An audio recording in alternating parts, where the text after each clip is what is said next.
All right, good afternoon.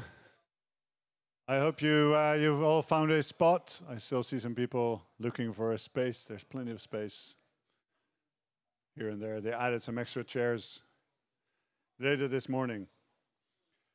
So it is already the last session of today.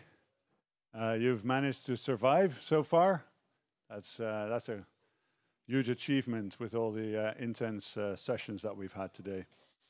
Fortunately, we've got something very lightweight at the end of the day, which is software architecture. All right, just hold on to your seat just a little bit, and help me welcome to the stage Svein from Uniscale.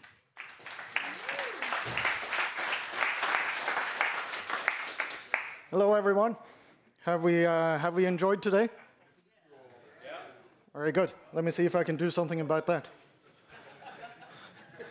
So, yeah, my name is Svein Aknausen. I'm the CTO at Uniscale. We build software to try and improve the software delivery process, specifically into specifications, design, trying to get the unknowns out. So I've been in software for 25 plus years. My beard is getting grayer and grayer, which should mean that I'm getting smarter and smarter, but we'll see.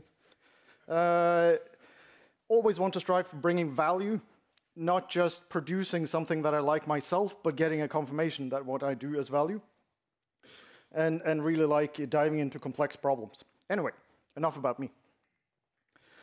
So, DDD, CQRS, and event sourcing gives us the ability to build architectures that express the domain. However, over time, does it make us domain experts? And I'll leave it at that, and we can revisit that later. So, architecture, a high-level structure that describes a system and a specific problem that we want to solve. What's the purpose of defining an architecture? Anyone? Give structure to your project.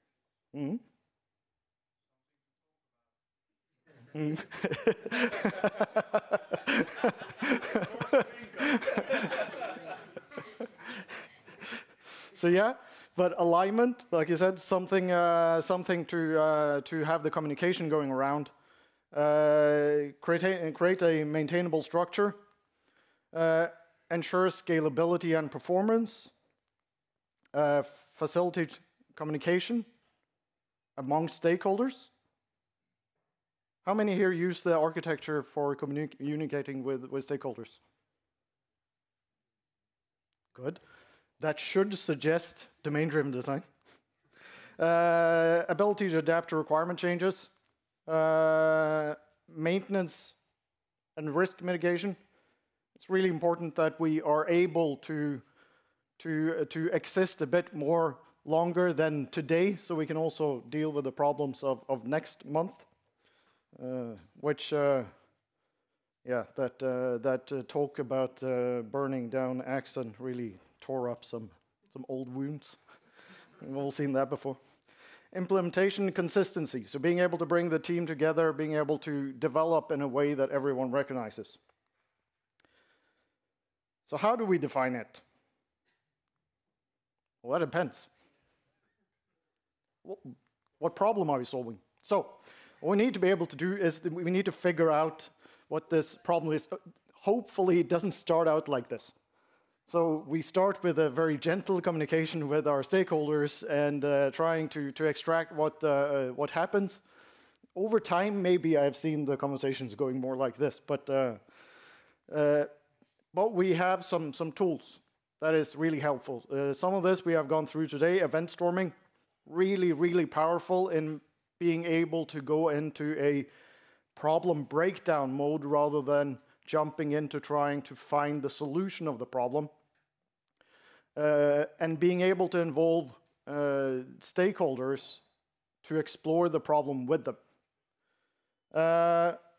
Requirement specifications, we need some way of getting those details down on the board, as in specifically what requirements are we seeing here and there. And again, it's often about trying to extract and learn, because we're good at what we do, but we're not experts in every other industry. We have UML diagrams, BPM, then comes the other ones, various meetings, emails, Slack conversations, a bunch of things happening around here and there to try and gather these requirements. So we need to do this to be able to understand the key scenarios. We need to be able to communicate, and the larger the team, the larger the set of stakeholders, the harder this communication becomes. So we need to be really good at collaboration. We need to understand implementation risk, how complex is this problem that we need to tackle, and because of that we need to get to the bottom of it. We need to understand scalability and flexibility, and these are problems, like we talked about earlier today, down the road. So this is some things that you need to hopefully manage to predict. So what's next? What do we do when we're done with those requirement collections? Anyone? Come again? Exactly. That's an architecture you can build in a second. It's brilliant. Applies to everything. So, well, we have some options. Depending on what we're trying to solve now, do we need to do a proof of concept? Do we know enough to be able to jump right into it? Or can we define some minimum viable product that we can build so that we can figure out together what the next step should be? And then we go into this thing. It was actually, I was trying to look around to find one of these that actually had the word like customer feedback, customer interaction, something, but I couldn't find anything, which sort of led me to believe that, okay, so we're starting this cycle inside the team, and then, okay, you other people go away because you're just polluting my discussion. Anyways, learn and adapt from feedback.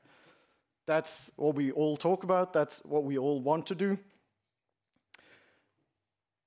However, have you ever been in that meeting where one of the stakeholders suddenly comes with one sentence that just turns the problem upside down?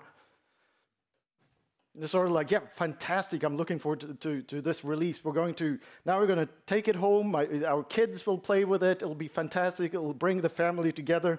And then you see everyone's faces going a bit sort of like, yeah, I'm not so sure about that. You probably shouldn't have your kid to play with this. It can go really bad. And then it suddenly comes out, yeah, but the whole plan with this was down the road, being able to bring families together. And then you have that, okay, this did not turn out the way that we wanted to. So what keeps happening now? This is very important to keep in mind. A commercial MVP and a first delivery MVP is not necessarily the same thing. And a commercial MVP is usually way down the line. So now we need to talk about alignment, not just on the immediate things that we're doing, but we get a much bigger communication problem. So if we fail through waterfall, or we fail through like 15 agile iterations, it doesn't really matter how you fail. The fact is that we still failed. We couldn't do those strategic alignments. So, and here is where I see a lot of interesting things happening in groups of people. And that is that at that point of misalignment, is the problem wrong or is the architecture wrong?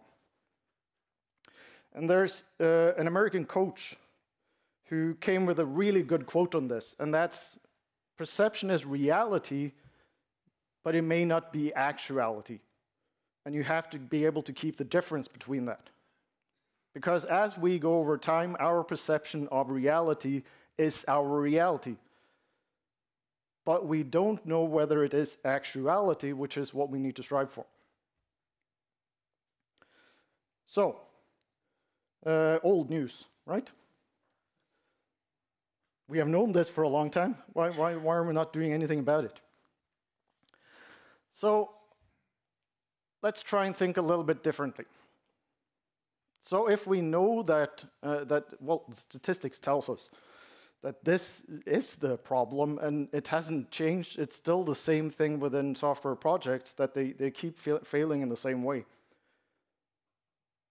So let's imagine that we work from a point of view of assuming that at any point in time, both our product and our architecture might be flawed. So given that we put ourselves in that mindset, how is that going to affect the way that we work?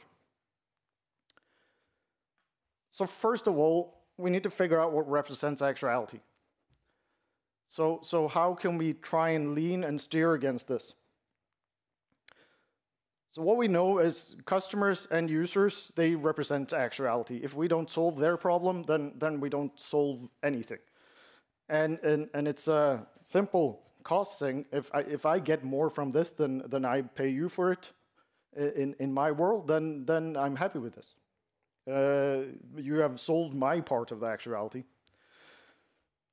The other one is the one that pays our salary. If we can't deliver the functionality of the customer to a cost that actually makes us money, then we're still missing that actuality. We're not producing value.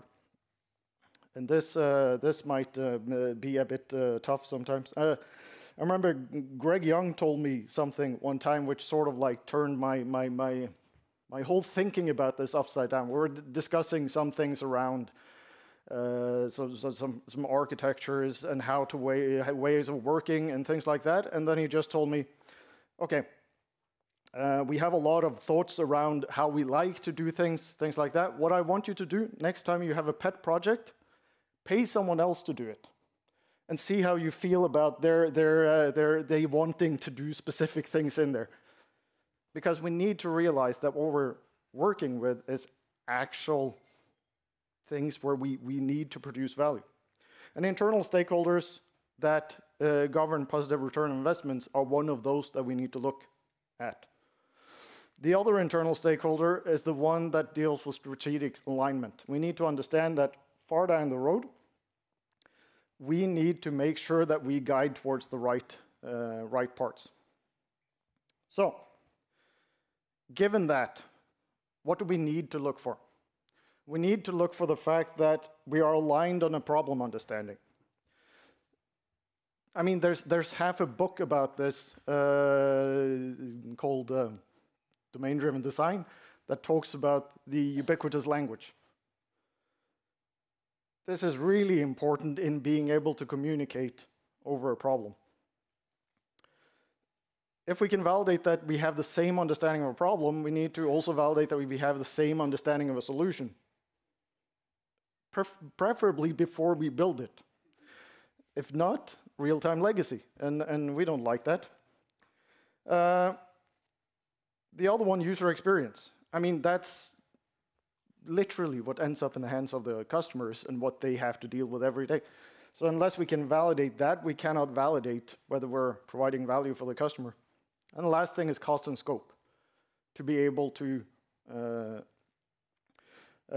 understand that we can deliver this to the cost that justifies the work that we put in. So what we do now? So okay, super important. Know your audience. These stakeholders are usually really good in natural language as a result of being a human being that has grown up communicating with natural language. That's how we work. Illustrations, domain terminology, their domain terminology, not our invented one.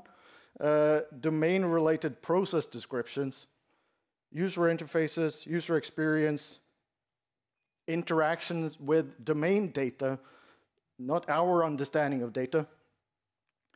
What they're really bad at usually is any kind of technical concepts, architecture diagrams, complex flowcharts, data validation, model diagrams, relational data, system dependencies, complex logical problems, It takes like a certain mind and a certain level of experience to be able to do those complex breakdowns. Time estimation, the development process is just plain confusing for them. Security, scalability. So if we want to validate against any of those, these are the terms that we need to relate to. This is how we communicate with them.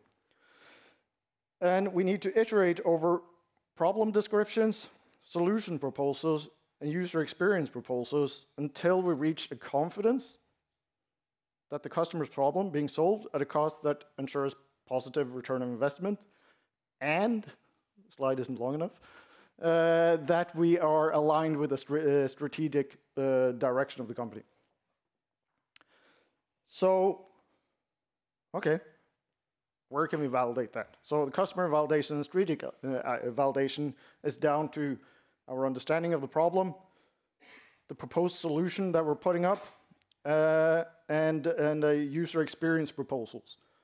The return on investment, we can look to implementation cost and maintenance cost. And this is where it really starts becoming that same old problem that, but to get to that, I need to build it to understand what the exact requirements were. Then we can iterate, and now we're back to sort of the same story, right?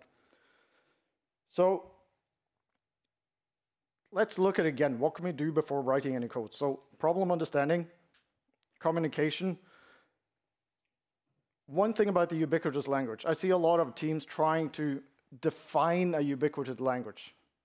That's not how it works.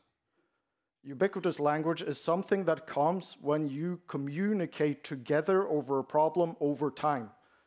If you see organizations that have been running in the same industry for a very long time, they already have a ubiquitous language because they have worked their way into it. This is something that we need to facilitate. We need to make sure that when people come together, they have the same source of information, they get to introduce their language into it, and we learn from it. This is not something that we necessarily influence too much. We just allow them to continue that breakdown because that's a very tough job for them. Solution proposals. This is where we can align on, did we just think we understood the problem, or did we actually understand it? We have interactive mocks, things like that. And then fantastic, now we have the mocks. Let's estimate the risk and based on that do the specification and everything. Yeah, because that has historically been a huge success, right? That doesn't delay us at all. So what goes wrong between mockups and implementation? So why and this is from a million people that I've talked to, it's, well, that was an exaggeration, but people we have talked to, then the feedback is the same. It is, but we had this thing, it looked like this, there was a button there, and then some weeks went, and then what on earth is this? This is like, these things are not the same at all. How on earth, how did we get from that to that? And then usually, like, I mean, we can see that in code. You look at some code, you look at it and you go, how did we get to that? And then you follow like the trail of crumbs that led up to it, and then it's like, yeah, okay, that's completely bonkers, but yeah, I get what happened here. And it's the learning that goes in between. So what we need to do here, and we have some things that can help us with this. So the main problem is unknown variations, it's accidental complexity, it's assumption, it's missing functionality. And the most important thing here, we are not defining this functionality to build it. We are defining this functionality to communicate it so that we can find those unknowns. The specification isn't something that you hand over down. It's something that you use to grow the ubiquitous language. It's something that you use to uncover the things that leads to that realization of, yeah, okay, we are supposed to build a cat, not a lion. And we have, yeah, so just like a statement out there, if we are able to design a skyscraper and then build it, of course it's not perfect. You find some things along the road. I mean, it's not possible that this is not possible in software too. It's just that we don't have the tools to do it. So at that point, we need to really ask ourselves, so like the option of agility does not mean inability to plan. We need to be able to do both things. But this is, I mean, the pendulum we're in now is sort of like natural to most thing in our world, which means you were over here, specify everything up front, deliver in half a year, and everything is wrong. And then we went like completely over to the other side, as in must not plan, must only do. And then we need to sort of like find our way into the middle here. Because I mean, like, okay, so someone wants to build a house. They go ask some kind of a set of, let's say, 10 carpenters. And they're going to tell you, okay, building this house up front, that's really difficult. What are we going to do? So what you told me was that you needed somewhere to sleep and you needed a bathroom. So what we're going to do, we're going to build the bathroom first. You can sleep in the tub for the first weeks, and then we iterate over this until we get you what you want. And at that point, you'd be like, okay, get off my lawn. So I run out of money, and now I have a living room, no roof, and 5 bathrooms, and the plumbing goes through every wall. I don't think so. Let's think about this before we jump into this. So, TDD. That is one of the most key things that has happened within our industry. And why is that? That is because it gives us the ability to systematically break down problems that are bigger than what can fit in our own heads.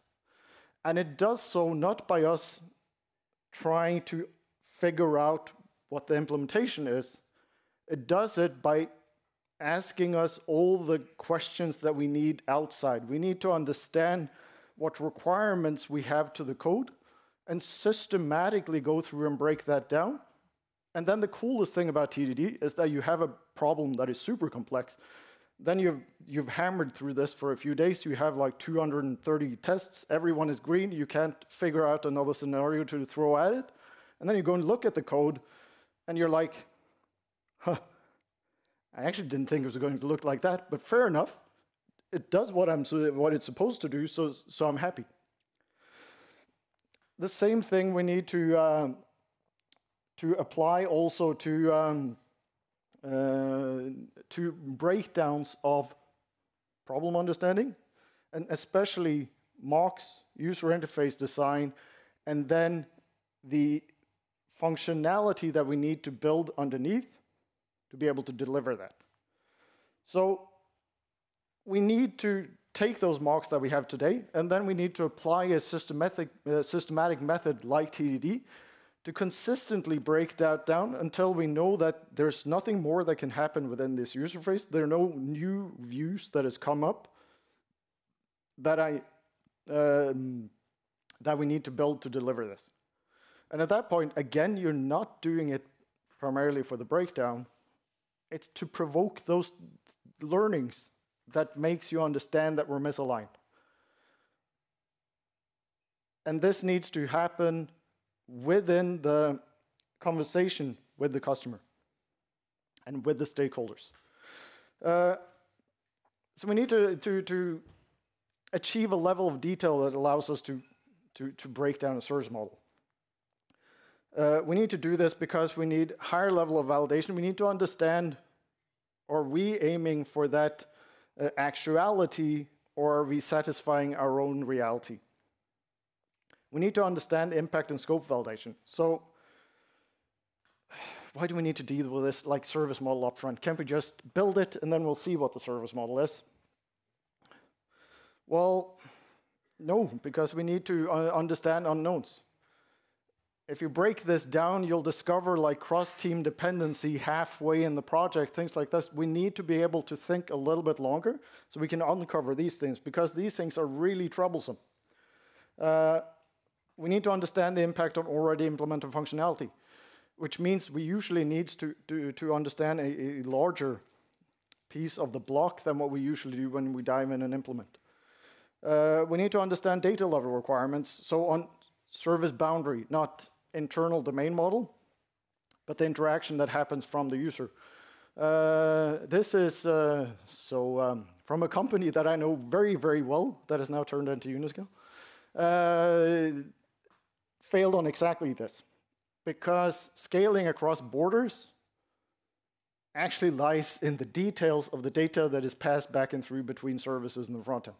And if you can't get that one right, then you might have a very unpleasant surprise waiting for you a bit down the line. So now can we build it? Please, for God's sake, tell me that we're done with this dilly-dallying now and let's get to it. Well, that depends.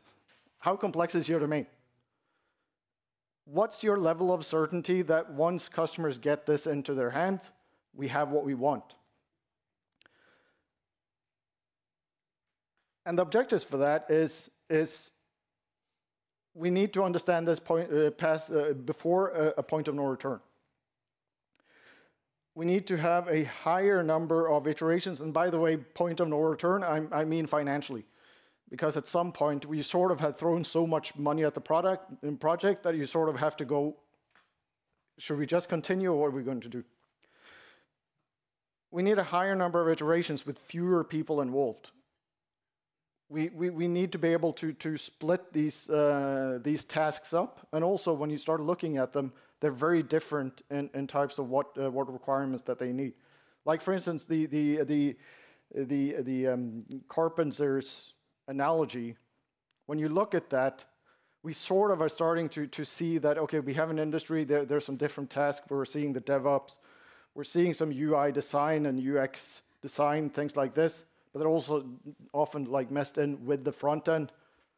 And there's no clear things, like for instance, when you build a house, you have an architect, you have a building engineer, you have an electrician, you have a carpenter, you have a bunch of roles doing specific tasks. We haven't gotten to define those yet, so we're a bit all over the board trying to get to that.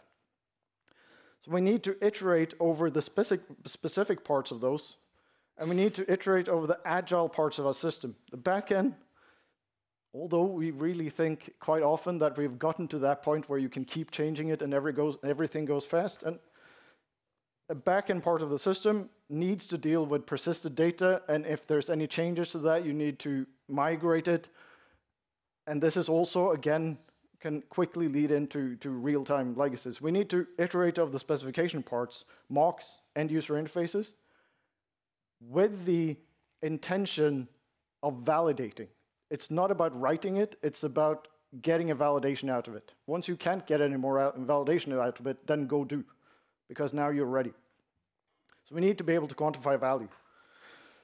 And for moderate and high complexity domains, we need to build an end-user experience first, because you know that you thought it was all okay, and then the user takes one look at it and clicks the button and goes, no, this is not going to work.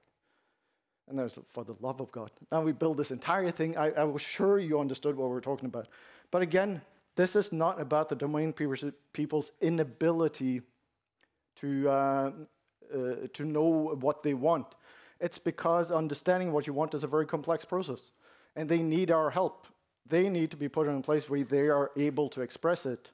And we need to allow them to go through this exploration without sort of like kicking the feet under them by saying, okay, we built it now. This is how the system is. Let's just duct tape something together. So that means that if we want to work some way like that, we need a transport abstraction between the user interface and all the code underneath, so that we can iterate this and figure out what we want before we do the larger investment. So, yeah. But you're just giving me a bunch of hypotheticals and ifs, and we're no further after this talk other than having discussed the problems. And actually, no. So this is what Uniscale is building, is a tool to do exactly this. So, like I said, we failed gigantically on another project. And then we really dug into what on earth happened here. How can a set of brilliant people go out on a journey trying to build something specific and then strategically completely misalign along the way? So some of the things that we learned, and this is, I mean, we built the system, so we should have expected it, but it's surprising even us at this point. So it becomes naturally domain-driven because you actually care about figuring out why you want to build something before you start building it. You get extremely high alignment, and you get buy-in from, so what we're seeing, once you start getting the actual domain people into working with the specifications from a level that they can actually grasp, you see them really building that ubiquitous language together with others in the project.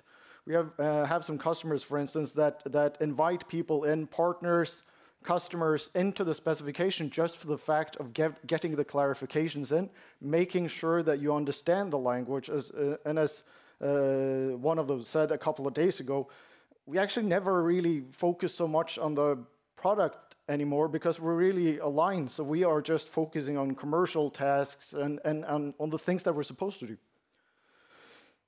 We see because of the iterations that we are delivering like 7 iterations of the cost of 3. Specifically because we don't have to iterate on things that we could have discovered much, much earlier. And it actually doesn't really mean that we spend a lot more time on specification. It's just that we've sort of flipped the clock a little bit there. We rarely see any requirement changes after validation, so that means also on the complex ones, validation means we've iterated on the front-end first part. So we have actually built the user experience. It's not mocked out, it's actually built, so now we just build the backend after.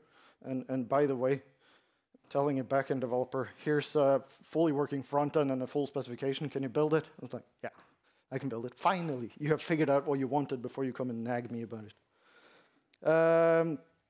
Stop doing defensive architecture. This is actually really interesting. And it's really brought me sort of on a philosophical tour backwards, as in, what on earth have I been doing before?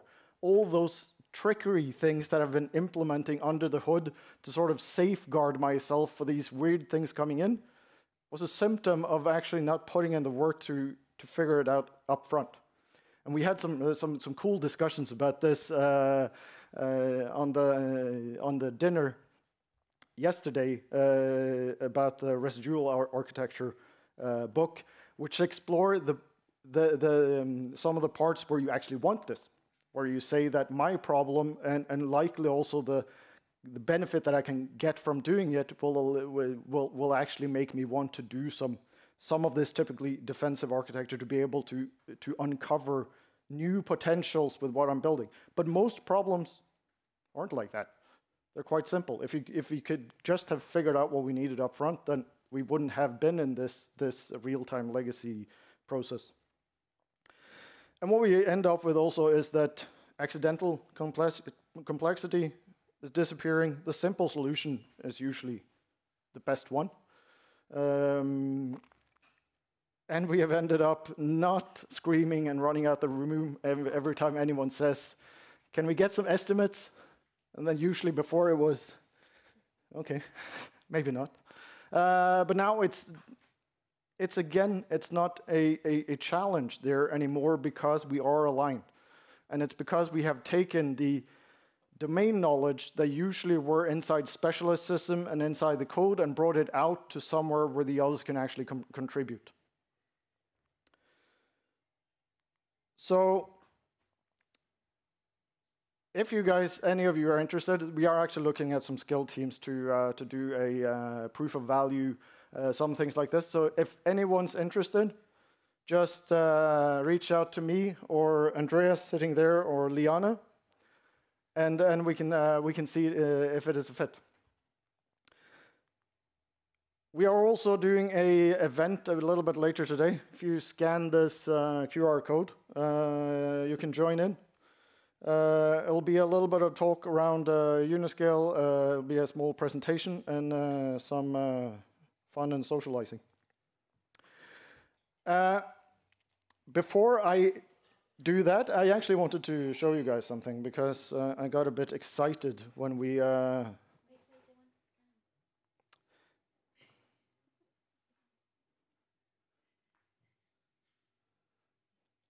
That was a bad tactical thing. It'll come up again afterwards. let me just do something here.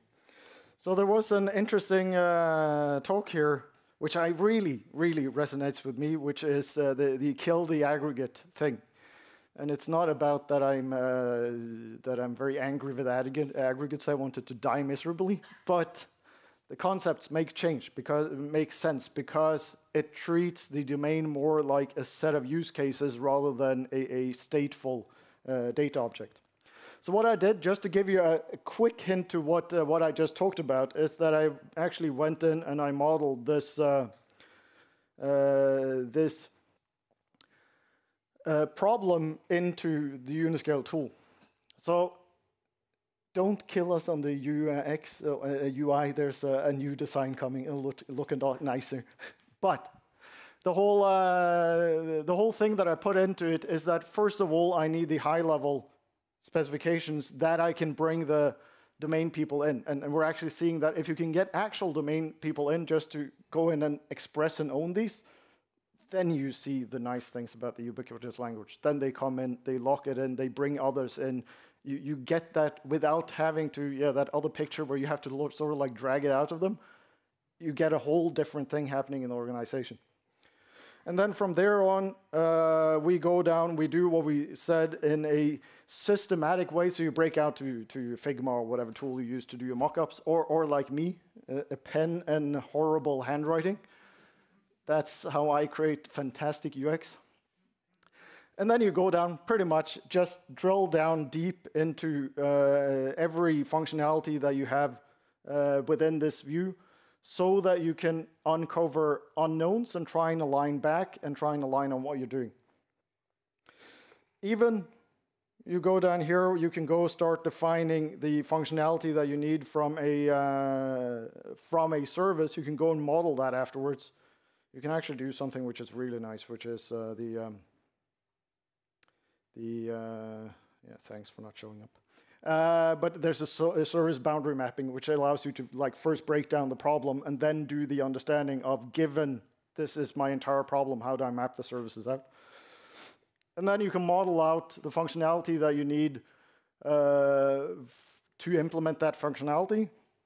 We can take that specification, generate it into an SDK.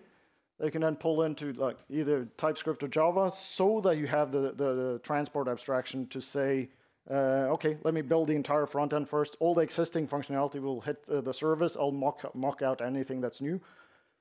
And at that point, iterate really quickly over it. So that was just a very quick intro to what on earth was this guy talking about. But exactly what I said through there. Try and get to alignment of the problem. Try and involve the actual domain people to get ownership of the information that they care about being right. At that point, you're going to get a lot better acceptance criteria into your systems. Do a systematic process of breaking the problems down. Uncover the unknowns to trigger the conversation. And at that point, you'll see quite remarkable results, as we have done. But anyways, that's me and my rambling. I hope you guys had a good day, and if you want to join us here, then scan the code.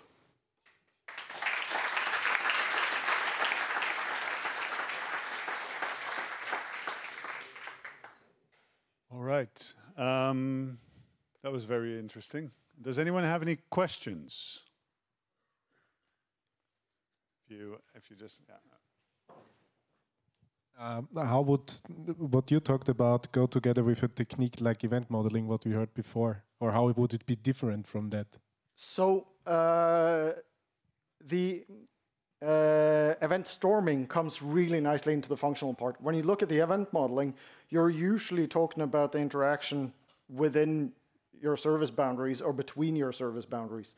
So that comes perfectly right into when you want to express what you have figured out into code. So that's usually so naturally. Since I'm standing here, we're rocking the Axon framework underneath and the server, and it's super good. Thank you for that, by the way. But again, at that point, if you can validate that problem understanding first, then the same event modeling, exactly what you do when you try and figure out what's going to happen inside your boundaries. and between your boundaries. And again, like in the tool, you can do things like service modeling. You can go from like a command and say, given that we change this, what's my dependency problem upwards? Because this specification you iterate over time so that you can do this risk management, because this is where it becomes really, really problematic, is give me how long this is going to take, and it's like, I don't really know what's attached to what in here anymore, so let's leave that. But it allows you to deal with those boundary things, so you can use service modeling to deal with what's inside your service boundary.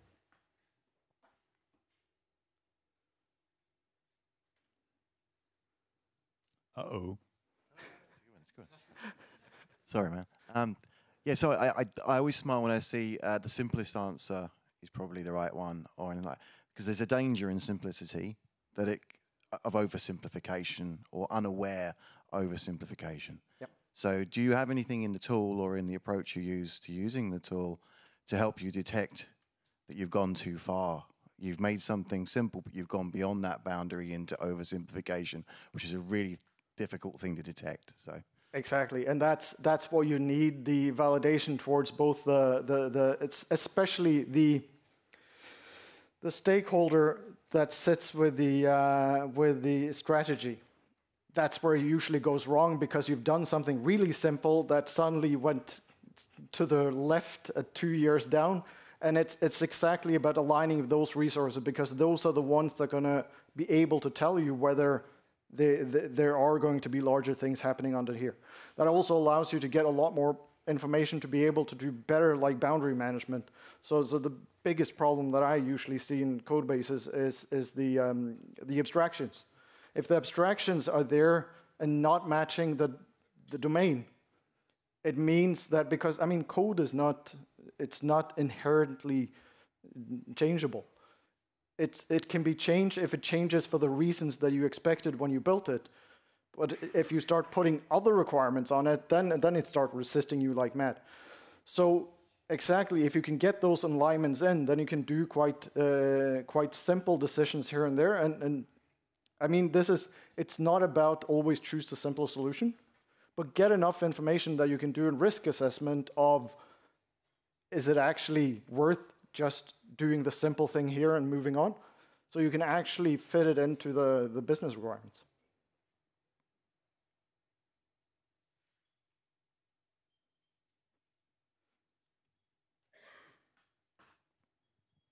Of course, all the way in the back. The last one. From what I got, you told us a lot about finding the right information and everything, those unknowns, and then you have an architecture template or definition. Do you have any ideas on this round trip? So how can we verify later if what we build matches what we specified up front? Very good. That was that is one of the key things of it. This is the reason why the specification compiles into an SDK, not because it's fancy, but if you cannot assume that the implementation looks like the specification, then the specification has no value. So exactly, that's why you have the SDK and the transport abstraction, is to make sure that whatever happens under there reflects that. And if you want to change it, because again, this is about boundaries and front ends, and this is the challenge with working together also, is that anything that happens in those boundaries affects more than one stakeholder. So at that point, you want that decision to happen outside of the source code into this tool, and then you do an iteration, you change some things, and you're also at that point allowed to do the conversation upwards, as in, we just want to change this thing here, and then try again to provoke out that, no, please don't do that because this and this. So getting all those things into a tool where you can trigger collaboration and validation. All right, I guess that's all the time we had for today. Well, actually all of today, but first of all for Svein, so please give him a hand, thank you.